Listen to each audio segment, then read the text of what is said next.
குழந்தை பார்த்ததுக்கு அப்புறம் அந்த வைஃப் அந்த பேஷன் இழந்துருவாங்க. என் வைஃபை மட்டும் சொல்ல, எல்லா வைஃபுமே சொல்ற பேஷன் இழந்துருவாங்க. பாக்குறவங்க கேட்பாங்க, என்னமா வேலைக்கு போலியா, சும்மா தான் இருக்கியா? பாப்பாக்கு அப்புறம் அவங்களால வந்து பாத்தீங்கன்னா வேலைக்கு போக முடியல. அதனால ஒன்று பொண்ணு அவங்க முயற்சி எடுத்துட்டே இருந்தாங்க. அதுக்கப்புறம் தான் வீட்லயே ஆர்ட் பண்ண ஆரம்பிச்சாங்க. அதுவுமே சொன்னாங்க, என்ன வரைய ஆரம்பிச்சிட்டோம் வைஃப் அப்படின்னு. ஆர்ட் பண்ணி 1 இயர்ல வந்து 7 பெரிய அவார்ட்ஸ் வாங்கியிருக்காங்க. ஆக்சுவலி ஸோ அவங்களுக்கு தனியா பேஜ் இருக்கு. அந்த பேஜ் வந்து பாத்தீங்கன்னா GR ஆர்ட்ஸ். அதுல வந்து ஃபுல்லா மண்டல ஆர்ட் ஒர்க்ஸ் பண்ணுவாங்க. அவங்களை யாரெல்லாம் வந்து சும்மா இருக்கான்னு கேட்டாலும் அவங்களே வாயடிக்கிற மாதிரி வந்து பண்ணாங்க. அது கூட தாண்டி பாத்தீங்கன்னா ஒரு பிசினஸ் ஆரம்பிச்சாங்க. என்னை விட அதிகமா சம்பாதிக்கிறாங்க. அக்கா வந்து மந்த்லி எவ்வளவு வந்து மணி ஏர்ன் பண்றாங்க?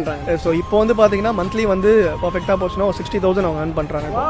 வேற லெவலுக்கா. ஏன்னா நீங்க ஒரு இடத்துல போய் வேலைக்கு போனீங்கனாலுமே ப்ரெஷர் ஆக்கி அந்த வேலையை சம்பாதிக்க விட நம்மளுடைய பேஷன்ல நம்ம சம்பாதிக்கும் போது அது கம்மி பைசாவா இருந்தாலுமே அவ்வளவு சூப்பரா இருக்கும். நிறைய வேலை சம்பாதிக்கும். நம்ம வந்து பாத்தீங்கன்னா ஃபர்ஸ்ட் ஒரு ஸ்டெப் எடுத்துக்கிறது தான் கஷ்டம். அதை வச்சிட்டோம் அப்படின்னா கன்சிஸ்டன்சி, அதான் நான் சொல்ல வரேன். அந்த கன்சிஸ்டன்சி பார்த்து ரொம்ப இம்பார்ட்டன்ட். அது நிறைய பேர் வந்து பாத்தீங்கன்னா நாளைக்கு பாத்துக்கலாம், நவ் ஆர் நெவர். நவ் இருந்தாலும் இப்பவே பண்ண முடியும்னா பண்ணிட்டோம். அதுதான் என் வைஃபோட எக்ஸாம்பிள். உமன் கிட்ட இருக்க டேலண்டே கிடையாது. நிறைய கேர்ள்ஸ் வீட்டுல இருப்பீங்க, நிஜமா சொல்றேன், உங்களால எவ்வளவு அச்சீவ் பண்ண முடியும்.